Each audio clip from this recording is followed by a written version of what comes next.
Beneath the sky of endless blue, a dream was born, pure and true, a land of faith, a land of peace, where tyranny's chains would finally cease.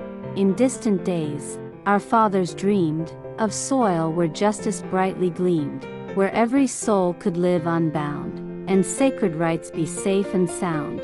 Through years of trial, through blood and tears, through countless nights of pain and fears, they marched ahead with burning will, their courage fierce, their spirits still.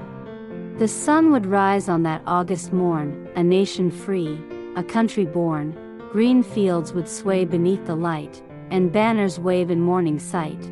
The crescent moon, the shining star, would tell the world who we are, a people strong, with hearts so wide, with Allah's name as their guide.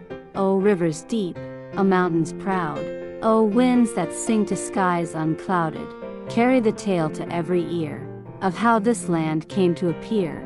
We cherish those who paid the price, who made their lives the sacrifice. For every grain of soil they gave, their youth, their dreams, their final wave. Now let our hearts with love unite, let truth and honor be our light, for freedom's gift must never fade. It's ours to guard, it's ours to save. O Pakistan, our precious home, no matter where our feet may roam, we pledge to keep your banner high, till stars no longer grace the sky.